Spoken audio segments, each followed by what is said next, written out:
Bienvenue à tous, ravi de vous retrouver pour ce nouveau numéro de Paris-Saclay, le MAG. Au sommaire de cette édition, une visite guidée de l'exposition Paris-Saclay, le futur en chantier, avec un S à chantier, évidemment. Cette exposition se tient ici même, à la Maison de l'Architecture, en Île-de-France. Une exposition qui nous propose une photographie, un instantané de Paris-Saclay. Beaucoup de projets sont en cours, en chantier, d'autres sont installés depuis bien longtemps. C'est le cas du Centre de recherche et de développement de Danone. Son directeur, Hervé Plessis, nous a rencontrés. Nous reviendrons aussi sur la première édition européenne de l'Open Compute Project. Cet événement a rassemblé plus de 700 personnes à l'école polytechnique. Notre équipe était sur place. Autre temps fort en cette fin d'année, la première édition de Smart Manufacturing Paris-Saclay Conférence. Cet événement international s'est tenu au Palais des Congrès à Versailles. Plus de 500 personnes y ont participé. Elles ont réfléchi autour de la thématique de l'usine du futur. Enfin, n'oublions pas notre agenda. Toutes les informations de votre territoire, en bref et en images, ce sera à la fin de ce numéro. Nous voici donc à Paris, à la Maison de l'Architecture. C'est ici que Paris-Saclay se met en scène. Paris-Saclay, le futur en chantier. Une exposition qui se veut un point d'étape, un instantané de votre territoire. Plus qu'un projet, c'est un processus qui se dévoile ici. Celui du plateau de Saclay, celui de sa future université.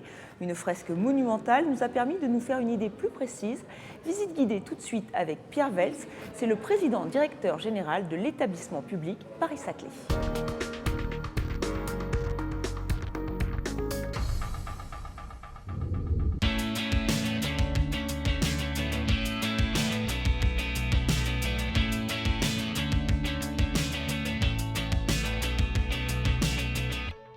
Dès le départ, il s'agissait de faire une exposition au grand public et de parler du projet urbain, mais pas seulement sous l'angle de l'architecture et de l'urbanisme, mais aussi parler de la science, du paysage et de l'aspect économique aussi.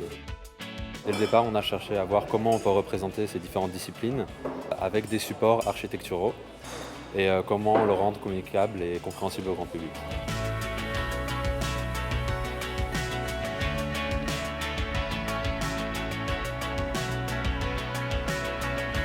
Comme toile de fond des 3 journées de table ronde et de conférences, on a proposé de faire une fresque qui est en même temps monumentale et en même temps légère, qui représente aussi bien des avancées scientifiques, des personnes qui ont contribué au projet, comme des lieux dont certains sont à venir ou d'autres existants, et même des éléments naturels. La difficulté avec un tel projet d'urbanisme, c'est la très grande échelle.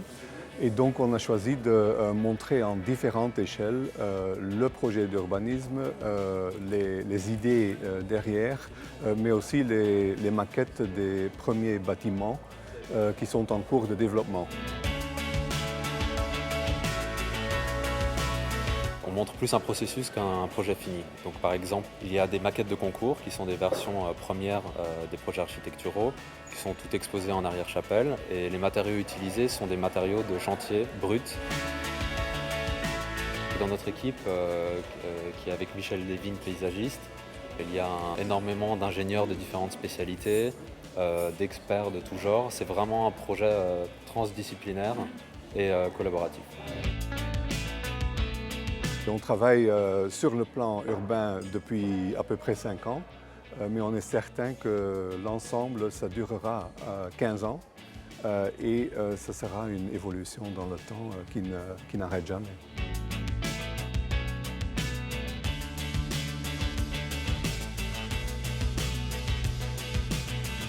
Paris-Saclay maintenant devient une réalité sur le terrain. Et on voit des grues qui apparaissent un peu partout, on voit des chantiers qui se mettent en place, le transport en commun en site propre qui est en train d'être réalisé. On a pensé que c'était utile et important de le faire savoir à l'ensemble des communautés intéressées par ce projet et au grand public. L'idée, c'est de montrer à la fois le projet d'ensemble, donc ça commence à être impressionnant et dès l'année prochaine, les chantiers vont encore se multiplier pour la mise en œuvre. On quitte Paris pour Palaiseau, c'est jusqu'ici. Je vous emmène dans l'un des nombreux centres de recherche et de développement du territoire. Ce centre, c'est Danone. Nous avons rencontré son directeur, Hervé Plessis. Il nous explique pourquoi le groupe a choisi Paris-Saclay et il revient aussi sur ses recherches scientifiques et technologiques qui sont menées dans ce centre sur des produits que nous consommons régulièrement.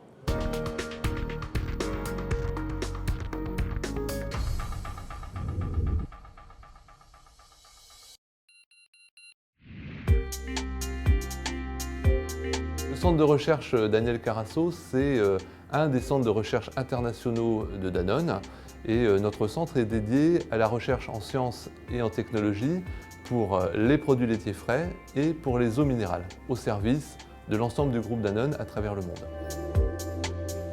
Ici, on fait de la science liée à nos produits, parce que la mission de Danone, c'est d'apporter la santé par l'alimentation au plus grand nombre. Et qui dit santé et alimentation dit travail scientifique pour prouver et comprendre les effets de nos produits. Alors on fait de la science, mais on fait aussi de la technologie, parce que nous fabriquons ici des yaourts, on fabrique des boissons à base d'eau minérale. Et donc nous avons une partie de nos équipes qui travaillent sur les technologies qui permettent de réaliser, de fabriquer ce type de produit. Nous hébergeons aussi sur notre centre le développement pour les produits laitiers et un certain nombre de boissons pour les marques de Danone qui sont vendues en France. Donc nous développons ici des produits que vous retrouvez dans vos supermarchés et vos magasins tout au long de l'année. On s'est implanté ici d'abord parce que Danone souhaitait, quand on est arrivé en 2002, regrouper plusieurs centres de recherche qui étaient en région parisienne. Et donc ici sur le plateau de Saclay, ça apparaissait comme un endroit naturel pour se regrouper, mais aussi à cause de l'ensemble des partenariats qu'on peut développer autour de nous.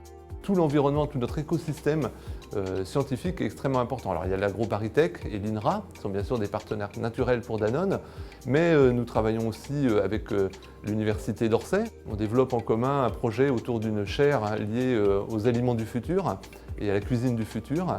Nous travaillons aussi avec des élèves de Polytechnique qu'on accueille ici pour des stages. Cet environnement scientifique et économique, c'est absolument clé pour une R&D mondiale comme la nôtre qui travaille énormément en partenariat. C'est une grande première. L'École Polytechnique a accueilli la première édition européenne de l'Open Compute Project, un événement lancé en 2011 par Facebook, une première française pilotée par la société SDS, une PME spécialisée dans la conception d'ordinateurs à forte efficacité énergétique. Et c'est tout l'enjeu de cette manifestation, inciter la France à développer de nouvelles technologies. Tout de suite, les explications de Jean-Marie Verdun, le créateur de SDS.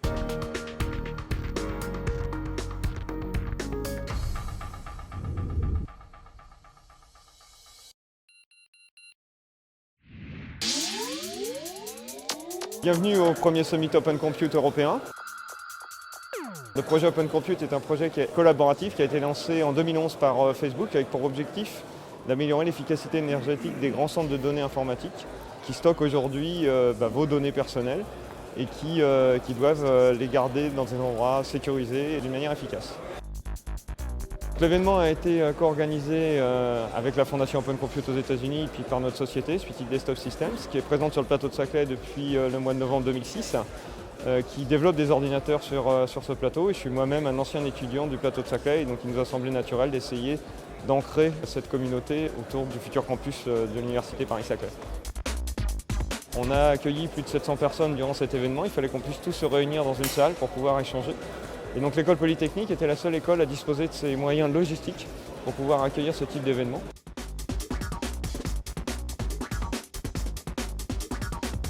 Traditionnellement, le projet Open Compute est un projet orienté vers l'international.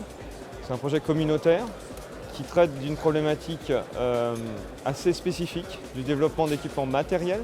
Donc, traditionnellement en France, on est plutôt orienté logiciel que développement matériel. La zone US et la zone Asie sont plus dynamiques autour de ces thématiques. La France aujourd'hui est fortement consommatrice de ces technologies, elle les développe très peu.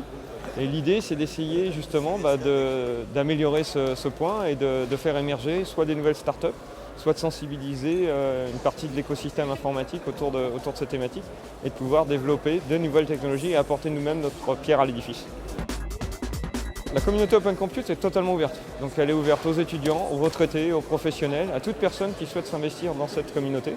Et donc naturellement, on a retrouvé un public d'étudiants, puisqu'on est sur un campus universitaire, mais aussi un public de professionnels avec du networking de haut niveau. Autre événement phare en cette fin d'année, le Smart Manufacturing Paris-Saclay Conférence. Les leaders de l'automobile, de l'énergie, de l'aéronautique, de la sécurité et de la ville intelligente se sont retrouvés au Palais des Congrès à Versailles. Cette conférence inédite a réuni plus de 500 personnes autour de la thématique de l'usine du futur. Paris-Saclay Le Mag a suivi pour vous cette journée de rencontre. Et pour l'un des organisateurs, Christian Ball, il y a urgence, il faut sensibiliser les PME. Écoutez-le.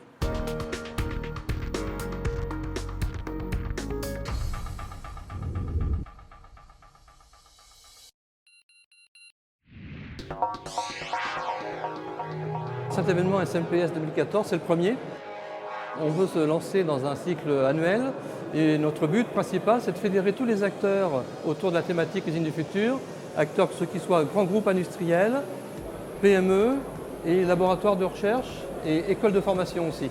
Donc l'occasion de les rassembler, c'est effectivement cette conférence où sur la scène on explique les grands enjeux de la thématique et dans la salle ce qu'on veut, c'est qu'il y ait de plus en plus d'acteurs, surtout les PME, qui se sentent concernés par la thématique pour pouvoir apporter leurs briques technologiques, leurs contributions, les écoles, bien comprendre les enjeux de la formation et pour les chercheurs, bien comprendre les besoins de l'industrie pour pouvoir orienter aussi leur plan de recherche. La thématique usine du futur est connue depuis quelques années déjà. Au niveau de l'Europe, il y a vraiment une association européenne de recherche sur la thématique. Bon, ça existe depuis 2009. La France est un peu présente, donc la France doit être plus présente dans cette association. Le gouvernement a lancé le plan Nouvelle France industrielle. Le plan numéro 34 s'appelle l'usine du futur. Donc là, on est bien dans la thématique, on est bien concerné.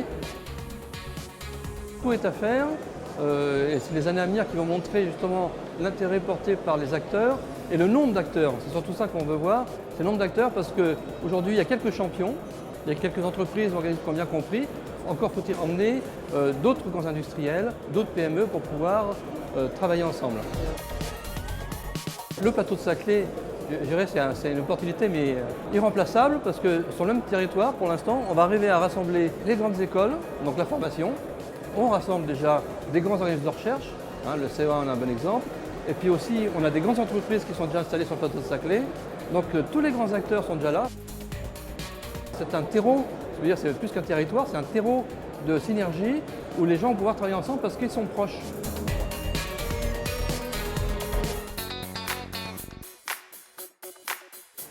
Avant de nous quitter, un rapide coup d'œil sur l'agenda du mois, avec déjà le coup d'envoi des travaux du nouveau bâtiment de l'École nationale de la statistique et de l'administration économique. Les futurs 875 étudiants et les 340 enseignants-chercheurs de l'ENSA pourront bientôt profiter de leurs 2 nouveaux amphithéâtres et de la future cafétéria et de son patio végétalisé. Ce bâtiment imaginé par l'agence CAB sera livré en septembre 2016 à Palaiseau, dans le quartier de l'École polytechnique. Enfin, n'oubliez pas, vous avez jusqu'au 20 décembre pour découvrir cette exposition Paris-Saclay, le futur en chantier, une photographie en temps réel de ce lieu qui va accueillir la plus grande université de France. Et c'est à voir à la Maison de l'Architecture en Ile-de-France. Paris-Saclay Le Mag, c'est déjà fini. Au nom de toute l'équipe, je vous souhaite d'excellentes fêtes de fin d'année.